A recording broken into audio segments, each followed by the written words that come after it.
Nagsimula ang pelikula sa American art restoration expert na si Lisa Gray na nakasakay ng bus patungo sa suburb ng Latseo. Di nagtagal, huminto ang sasakyan at sumakay ang 3 taong magkakasama, kabilang ang 2 babae at 1 lalaki. Para silang mga turista at agad na nagsimulang makipag-usap kay Lisa. Lumalabas na ang 2 babae, sina Tracy at Madison, ay mga Amerikanong biologist at ang lalaki, si Tony, ang kanilang tourist guide. Sila ay patungo sa labas ng isang nayon na pinangalanang Sambuchi upang pag-aralan ang lokal na fauna. Ipinakilala ni Lisa ang kanyang sarili at ipinahayag na siya rin ay patungo sa parehong nayon. Makalipas ang ilang oras, gabi na at nakarating na ang grupo sa kanilang destinasyon. Pagkatapos ay isiniwalat ng mga biologist na magtatayo sila ng kampo sa kalapit na kagubatan. Si Lisa naman ay may hotel reservation na hindi kalayuan sa hintuan ng bus. Nangako sila na magkikita sila makalipas ang ilang araw bago sila naghiwalay. Kinaumagahan, naghihintay si Lisa sa hintuan ng bus sa labas ng kanyang hotel nang lumapit sa kanya ang isang gwapong lalaki na taga roon. Ipinaalam ng lalaki na hindi siya makakahanap ng anumang bus sa lugar na ito at nagtanong kung saan siya patungo. Sumagot si Lisa na pupunta siya sa Malvici Mansion at nag-alok ang binata na ihatid siya doon. Bagamat kinakabahan ng bahagya, tinanggap ni Lisa ang alok at ang dalawa ay tumungo sa lokasyon ng naglalakad. Habang nasa daan, nagpakilala ang binata bilang Marcus at sinabi rin ni Lisa ang kanyang pangalan. Di nagtagal ay narating nila ang Malvici Mansion, na isang engrandeng lumang gusali na may malaking kahalagahan sa kasaysayan. Inihatid siya ni Marcus sa harap ng pintuan at bago umalis, binanggit niya na may restaurant siya sa malapit. Inanyayahan siya nitong bumisita tuwing may libreng oras at pagkatapos ay masaya siyang umalis. Nang nasa loob na siya ng mansyon, si Lisa ay magiliw na sinalubong ng may-ari nito, si Mrs. Emma Fosca Malvici. Siya ay single mother na mukhang napakabata at malusog sa kabila ng kanyang edad. Agad na dinala ni Emma ang Amerikano sa itaas, kung saan nakalagay ang painting na nangangailangan ng restoration. Lumalabas na nasira ito sa sunog at sa kasalukuyan, ang ibabaw nito ay natatakpan ng makapal na itim na abo. Maingat na sinuri ni Lisa ang painting at sinabi na ang buong proseso ay maaaring mangailangan ng halos 1 buwan, ngunit nang marinig ito ni Emma ay biglang nagbago ang kanyang tono. Kailangang makumpleto ang restoration sa loob ng 2 linggo. Bahagyang nabigla, inanunsyo ni Lisa na agad siyang magsisimulang magtrabaho at humiling pa na matulog sa silid na kasama ang painting. Sumang-ayon si Emma sa mungkahi at iniwan siya upang simulan ang trabaho. Noong gabing iyon, nag-set up ng mikropono ang tourist guide na si Tony sa kakahuyan malapit sa nayon ng Sambuchi. Pagkatapos ay bumalik siya sa kanyang tolda at tahimik na nakikinig sa napakaraming ingay na ipinapadala sa pamamagitan ng mikropono. Parang normal lang ang lahat sa una hanggang sa makarinig siya ng kakaibang tunog. Nag-alala siya na baka nasira ang kanyang mikropono at nagpasya siyang imbestigahan kung ano ang nangyari. Gayunpaman, makalipas ang ilang segundo, narinig siyang sumisigaw na tila nahihirapan. Nagulat sa hiyawan, ang 2 Amerikanong biologist ay agad na nagising sa kanilang tent. Iniwan ni Madison si Tracy mag-isa at pumunta sa kakahuyan upang hanapin ang kanilang guide. Di nagtagal ay natuklasan niya ang duguan na sombrero ni Tony sa hindi kalayuan sa kanilang kampo. Kasunod nito ay bumalik si Madison sa tent at iginiit na kailangan nilang pumunta sa pulis. Ngunit bago pa siya makapagpaliwanag, may biglang humawak sa leeg niya at hinila siya palayo. Si Tracy, na naguguluhan pa rin sa mga nangyayari, ay mag-isa at takot na takot. Maingat niyang sinubukang lumabas ng tent, ngunit may nagpatumba sa kanya sa pamamagitan ng paghampas sa kanyang ulo. Lumipat ang eksena kay Madison, na nagising sa likod ng mga rehas sa medyo madilim na selda. Napansin niya ang isang lalaking nagngangalang Rocco na nagsusuka sa isa pang selda sa malapit. Habang lumilingon siya sa paligid ay nakita rin niya sina Tracy at Tony sa magkatulad na mga selda. Ang buong lugar ay parang pabilog na bilangguan at sa gitna nito ay may isang balon. Bumalik sa mansyon, naghahapunan si Lisa kasama si Emma at ang kanyang teenager na anak na si Julia.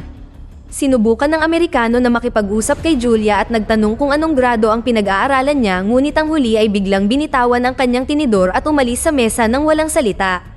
Humingi ng paumanhin si Emma sa pag-uugali at ipinaliwanag na hindi pumapasok sa paaralan si Julia dahil may personality disorder siya.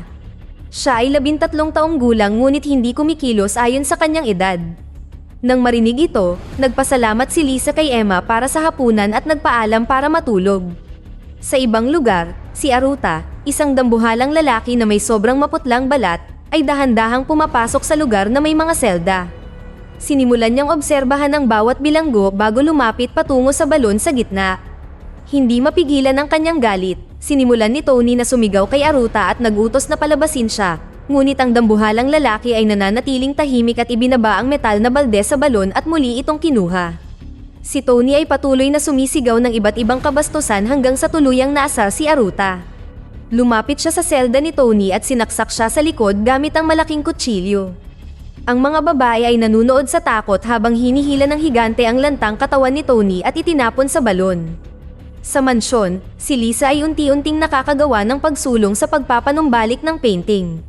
Lubhang abala siya sa kanyang trabaho nang bigla niyang natuklasan ang isang kakaiba, nakakatakot, parang pusang mukha na nakatago sa ilalim ng mga layer ng sirang painting. Naintriga si Lisa dito at sinubukang tanggalin ang makapal na itim na abo sa mukha, ngunit biglang umalingaw-ngaw ang isang malakas na hiyawan sa buong silid na ikinagulat niya. Napaatras siya sa takot at hindi sinasadyang nahiwa ang daliri gamit ang kanyang kasangkapan. Nag-aalala, maingat na tinanggal ni Lisa ang kanyang guwantes, ngunit ang kanyang dugo ay tumalsik sa painting. Ang eksena pagkatapos ay lumipat sa selda, kung saan si Rocco ay nagtatangkang tumakas gamit ang file mula sa nail cutter, ngunit siya ay masyadong balisa kaya ang file ay dumulas at nahulog sa kanal sa ilalim. Lumingon si Rocco kay Madison at ibinunyag na may daanan sa ilalim ng kanyang selda, ngunit nawala ang kanyang gamit. Nangako rin siyang magdadala ng backup kung tutulungan siya nitong makatakas. Dahil dito ay inihagis ni Madison ang Swiss Army na kutsilyo patungo sa kanyang selda at nakuha ito ni Rocco. Nang gabing iyon, habang natutulog si Lisa, isang hubad, malagim na figura ang pumasok sa silid at humiga sa tabi niya. Sinimulan nitong hawakan ng kanyang katawan, inilipat ang kamay nito sa kanyang leeg, ngunit pagkatapos ay sinakal nito si Lisa, dahilan para magising siya sa gulat. Ang mukha ng figura ay lubhang nakakatakot at si Lisa ay nagsimulang hindi makahinga hanggang sa kanyang kamatayan. Sa sandaling iyon ay bumalik siya sa realidad at nagising sa upuan. Mabilis na lumipat ang paningin niya sa painting na nasa harapan niya. Lalo siyang kinilabutan nang makita ang isa sa mga figure sa painting na kamukhang kamukha ng nilalang na nakita niya sa kanyang panaginip. Dahan-dahang lumapit si Lisa sa painting nang biglang dumating si Julia sa kwarto. Sinabihan siya ng teenager na tumakas at nagbabala na ang painting ay isinumpa. Bago umalis, sinabi ni Julia na kung ibabalik sa dati ni Lisa ang painting, siya ay pagmumultuhan magpakailanman. Lalo namang tumitindi ang mga pangyayari sa mga bilanggo sa pabilog na selda. Dumating muli si Aruta at ibinaba ang metal na balde sa balon. Isang payat at kulay abong pares ng mga kamay ang lumabas mula sa anino at kinuha ang balde sa ilalim ng balon. Anumang nilalang ang naninirahan doon, hiniwan nito ang sariling kamay at tumulo ang maraming dugo nito sa balde. Pagkatapos ay hinila ni Aruta ang balde pabalik at itinabi ito bago tumungo sa selda ni Rocco.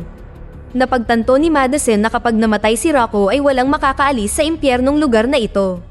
Sa isang pagkilos ng magiting na sakripisyo, sinimulan niyang insultuhin ang higante. Gumana ang plano at nagsimulang lumapit si Aruta sa kanyang selda ngunit pagkatapos ay brutal niyang binalatan ang mukha ni Madison bago siya itinapon sa balon. Samantala, sa wakas ay nakita natin ang nilalang na nagkukubli sa dilim ng balon. Ito ay isang disfigured, pangit, maputlang malamultong nilalang na kumain sa bituka ni Madison. Bumalik sa mansyon, si Lisa na nababagabag ay nakipag-usap kay Emma tungkol sa painting.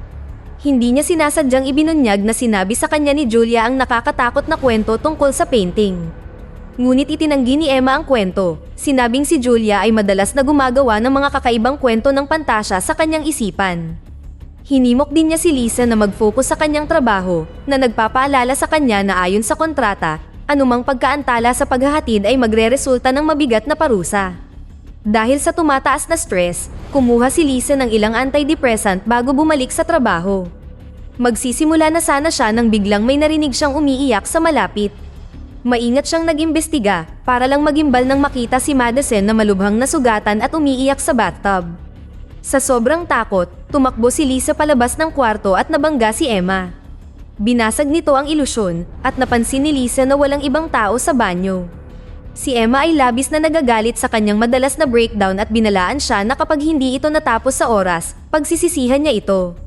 Samantala, sa kulungan, sa wakas ay nagawang buksan ni Rocco ang rehas na tumatakip sa pasukan sa kanal. Tuwang-tuwa siya at sinubukang ipasok ang ulo, ngunit biglang may nangyaring nakakatakot. Isang payat na maputlang pares ng mga kamay ang humawak sa kanyang leeg at sinimulang tanggalin ang balat sa kanyang mukha. Agad siyang pinatay ng malamultong nilalang bago nilamon ang kanyang laman. Sa ibang lugar, habang si Lisa ay walang sawang nagtatrabaho para tapusin ang painting, muli siyang binisita ni Julia. Inihayag ng teenager na ang painting ay nilikha noong 1493 at inilarawan ng kanyang ina na nagsakripisyo ng tao upang ipatawag ang isang nakakapangilabot na nilalang na pinangalan ng Goren. Sa sandaling lumitaw ang halimaw, ikinulong ito ni Emma, at mula noon ay ginagamit niya ang dugo nito upang manatiling bata. Idinagdag din niya na kapag ang pulang buwan ay sumikat sa painting bago maghating gabi, ang sumpa ay magre-renew para sa isa pang 500 taon. Upang patunayan ang kanyang kwento, isiniwalat ni Julia ang mga detalye tungkol sa huling 3 biktimang nahuli. 2 babae, isang itim at isa na may blondie na buhok, at isang lalaki. Ang paglalarawan ay eksaktong tumutugma sa 3 turista na nakilala ni Lisa sa bus. Pagkatapos ay dinala ni Julia ang Amerikano sa lokasyon kung saan nakakulong ang mga bilanggo. Habang papalapit sila, nakita nila si Aruta na nagbubukas ng pinto at bumababa sa basement. Ngunit sa sandaling iyon, tinawag ni Emma ang kanyang anak, kaya nag-aatubili na umalis ang teenager. Determinado na tulungan ang mga bihag, nagdala si Lisa ng bakal na tungkod bilang armas at maingat na bumaba. Nakalusot siya sa isang pinto at sinundan si Aruta sa basement. Pagkatapos ay pinanood ni Lisa ang pagpasok ng higante sa silid ng selda, ngunit hindi sinasadyang natumba ang bakal, na gumawa ng maraming ingay. Sa kabutihang palad, nakapagtago siya sa ilalim ng kalapit na mesa bago dumating si Aruta upang mag-imbestiga. Nakita ni Lisa ang nakakatakot na sulyap sa putol na mga kamay at binti na puno ng mga uod mula sa kanyang pinagtataguan. Si Aruta, sa kabilang banda, ay ipinagpalagay na ang ingay ay sanhi ng mga daga at bumalik sa silid. Di nagtagal, naparalisa si Tracy sa takot habang papalapit si Aruta at binuksan ang kanyang selda. Matapang niyang nilabanan siya at sinubukang makatakas mula roon. Gayunpaman, natisod siya sa hagdan at nawalan ng malay. Pagkaraan ng ilang sandali, nang magising si Tracy, nakita niya si Aruta na nakatayo sa tabi niya na may dalang pulang mainit na kutsilyo. Idiniin niya ito sa kanyang mukha, sinunog ang kanyang balat nang walang anumang pagsisisi. Pagkatapos, binuhat niya si Tracy at dahan-dahang ibinaba sa balon. Sa kritikal na sandali na ito, ginamit ni Lisa ang bakal upang hampasin ang ulo ni Aruta mula sa likuran. Bumagsak ang higante at pansamantalang nawalan ng malay. Ginamit ni Lisa ang pagkakataong ito para hilahin si Tracy mula sa balon at tumakbo ang dalawa para tumakas. Samantala, unti-unting nagkamalay si Aruta at tiningnan ang lugar. Napansin niya ang bukas na daanan sa isa sa mga selda kasama ang kalahating nilamon na katawan ni Rocco. Sa kanyang takot, napagtanto niyang malaya na ang demonyong nakakulong sa ilalim ng balon. Nakumpirma ang kanyang takot nang lumingon siya at nakita ang malamultong maputlang figura na nakatayo sa kanyang harapan. Nabunyag na ito ang demonyong si Goren na ikinulong ni Emma ilang siglo na ang nakalilipas. Pagkatapos, brutal na inatake ng halimaw si Aruta at kinain ang kanyang laman. Lumipat ang eksena kina Tracy at Lisa na nakarating sa labas ng mansyon. Nakahinga sila ng maluwag nang makita si Marcus doon, ngunit sa isang nakakagulat na twist, binaril niya si Tracy gamit ang kanyang pana. Pagkatapos ay binantaan niya si Lisa na pumasok sa silid na may painting. Sa loob ay nakita niya ang ilang tao na nagtitipon, kabilang si Emma at ang pangit na nilalang na sinubukang sakalin si Lisa sa kanyang bangungot. May hawak silang kandila at naghihintay na sumapit ang hating gabi. Pagkatapos ay inutusan ni Emma si Lisa na tapusin ang painting bago sumapit ang orasan sa 12:00. Nag-aatubili, ipinagpatuloy ni Lisa ang kanyang trabaho at habang ginagawa niya iyon, ang imahe ni Emma ay nahayag sa canvas. Nakapinta rin ang mukha ni Marcus sa tabi mismo ni Emma at nagsimula silang umusal ng panalangin. Tila wala ng pag-asa, nang biglang sumugod si Julia sa kwarto na may dalang kandila. Inutusan niya ang lahat na umatras kung hindi ay susunugin niya ang painting. Ang teenager ay nagpatuloy sa pagsasalita at inakusahan si Emma na ikinulong siya sa katawan ng batang babae sa loob ng maraming siglo. Ang kanyang mga salita ay ikinagalit ng husto ni Emma at inutusan niya si Marcus na patayin siya. Ngunit bago pa siya makakilos, inihagis ni Lisa ang panlinis na solvent sa mukha ni Marcus. Nang makita ito, nagpakawala ng galit si Emma at binaril si Lisa gamit ang palaso. Nang kumilos si Marcus para tapusin sila, bumaha sa kwarto ang liwanag ng buwan. Nasinagan nito ang lahat, binago sila sa kanilang tunay na matandang anyo. Isa-isa silang nalanta at natuyo ang laman. Si Lisa at Julia ay nanunood sa takot habang si Emma ay mabilis na tumatanda, naging abo at tuluyang naglaho. Pagkatapos ay nagsimula na ring magbago si Julia at nakita natin na mas matanda siya sa katawan ng teenager kung saan siya nakulong. Nagpaalam siya kay Lisa bago nagkawatak-watak sa isang abo. Ngayon na nag-iisa, si Lisa, na may palaso sa kanyang tiyan, ay pumunta sa pintuan at sinubukang umalis. Ang kanyang paglabas ay hinarang ni Goren na dumiretso sa kanya. Mabilis na isinara ni Lisa ang pinto, ngunit sinimulan ng demonyo ang paghampas sa pinto. Desperado, lumapit si Lisa sa painting at sinimulang kuskusin ang bahaging naglalaman ng orasyon. Nang makapasok si Goren sa pintuan, sinimulan niyang bigkasin ang orasyon mula sa painting. Nakapagtataka, naging sanhi ito ng isang nakakabinging sigaw ng demonyo bago bumagsak sa sahig. Ang eksena pagkatapos ay lumipat sa 30 taon na nakalipas at si Lisa ay makikita sa mansyon, kasing bata pa rin gaya ng unang pagdating niya sa Sambuchi. Sa ibaba ay nakita natin ang isang pangkat ng mga doktor at si Goren, na buhay pa ngunit mahigpit na nakagapos sa kama. Lumapit sa kanila si Lisa at malamig na inutusan ng punong doktor na dagdagan ang produksyon. Ang huli ay sumunod at tinurukan ang lalamunan ni Goren, na nagudyok dito upang lumabas ang kanyang dugo habang sumisigaw. Lumalabas na ginamit ni Lisa ang orasyon para ikulong si Goren at gamitin ang dugo nito para magkaroon ng walang hanggang kabataan. Dito na nagtatapos ang ating kwento. Sana ay nagustuhan nyo. Mag-subscribe na kung hindi ka pa nakasubscribe, pindutin na rin ang notification bell at like button upang matulungan ang channel, at mag-iwan na rin ng komento. Maraming salamat sa panonood.